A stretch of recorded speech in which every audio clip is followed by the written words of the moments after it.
Assembly ఎన్నికల నేపథ్యంలో Telangana CM Revanth Reddy రంగంలోకి దిగారు. కాంగ్రెస్ పార్టీ అభ్యర్థుల తరపున ప్రచారం నిర్వహించనున్నారు.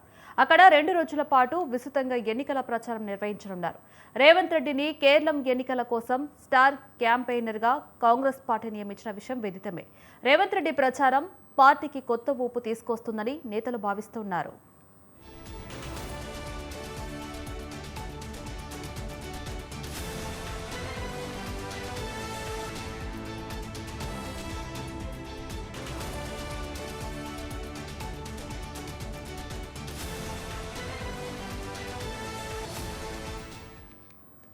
ఇక తెలంగాణకు చెందిన మరో కీలక మంత్రి శ్రీధర్ బాబు కూడా కేరళంలో ప్రచారం చేయనున్నారు. ఆయనకు ఎర్నాకులం, హోసూరు జిల్లాల ఇన్ఛార్జ్ బాధ్యతను అప్పగించారు. ఏప్రిల్ 7 వరకు అక్కడే ఉండి ప్రచారం కొనసాగించనున్నారు.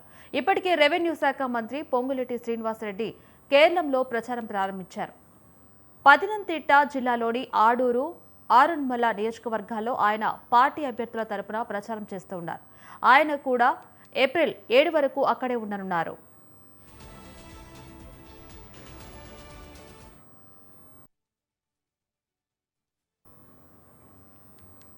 ఇదే అంశానికి సంబంధించి మరిన్ని అప్డేట్స్ ఫోన్ ఇన్ ద్వారా రాణా ప్రతాప్ అందిస్తారు.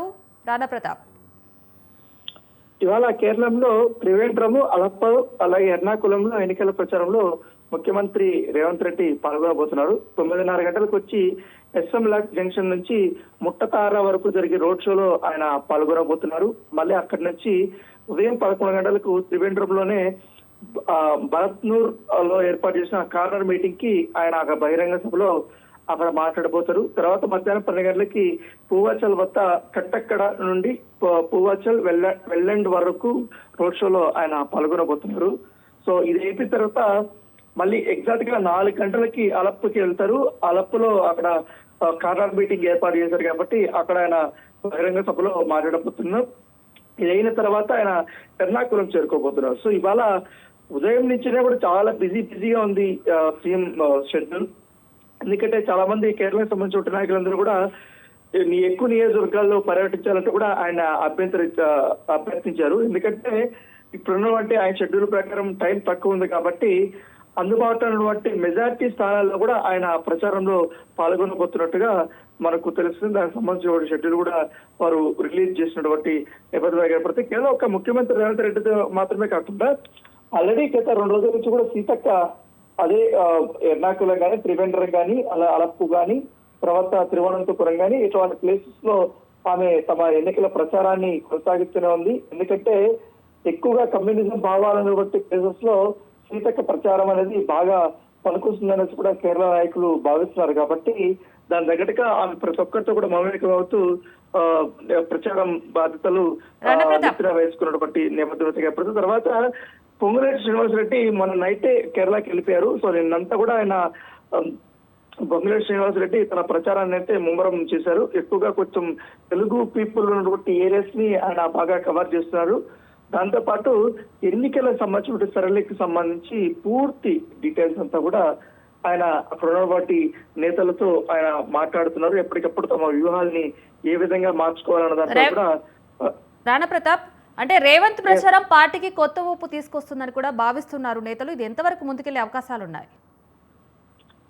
డెఫినెట్లీ. ఎందుకంటే ముఖ్యమంత్రిగా రేవంత్ రెడ్డి ఎప్పుడైతే ప్రమాణ స్వీకారం చేశారు, కేవలం ఒక తెలంగాణకు మాత్రమే ఆయన ప్రభావం అనేది కంపైన్ అవ్వలేదు కాంగ్రెస్ పార్టీ. ఎందుకంటే ఎక్కడ జరిగిన ఎన్నికల్లో ఆయన స్టార్ క్యాంపెయినర్ గా కానీ, ముఖ్య అతిథిగా రమ్మనేది కానీ పిలుస్తూనే ఉన్నారు. కాకపోతే ఇప్పుడు సౌత్ ఇండియాలో జరుగుతుంది కాబట్టి ఇటు ఒడిశా కానీ, మెయిన్ తమిళనాడు కానీ, తర్వాత పుదుచ్చేరి కానీ, ఇప్పుడు కేరళ కానీ, వీటి మీద ఖచ్చితంగా రేవంత్ రెడ్డి యొక్క ప్రభావం అనేది చాలా వరకు ఉంటుంది. కాంగ్రెస్ పార్టీ సంబంధించిన నాయకులందరూ కూడా ఆయన్నే ఎక్కువగా కోరుకుంటారు. ఎందుకంటే ఆయన వస్తే ఆయన స్పీచ్ వల్ల ఎక్కువ ప్రభావం అనేది కనపడుతుంది, ఓటర్లని బాగా ఆకర్షించచ్చు. ఎందుకంటే మెయిన్ ఈ పబ్లిక్ గ్యాదరింగ్ ని ఎక్కువగా చేయించాలని కూడా నాయకుల్లో ఒక అపోహ ఉంది కాబట్టి, ఒక నమ్మకం ఉంది కాబట్టి దాని తగ్గట్టుగానే ఆయన వెళ్తున్నటువంటి ప్రతి ఒక్క సభలోనూ కూడా జనసందోహం అనేది చాలా భారీ స్థాయిలో ఉంటుంది.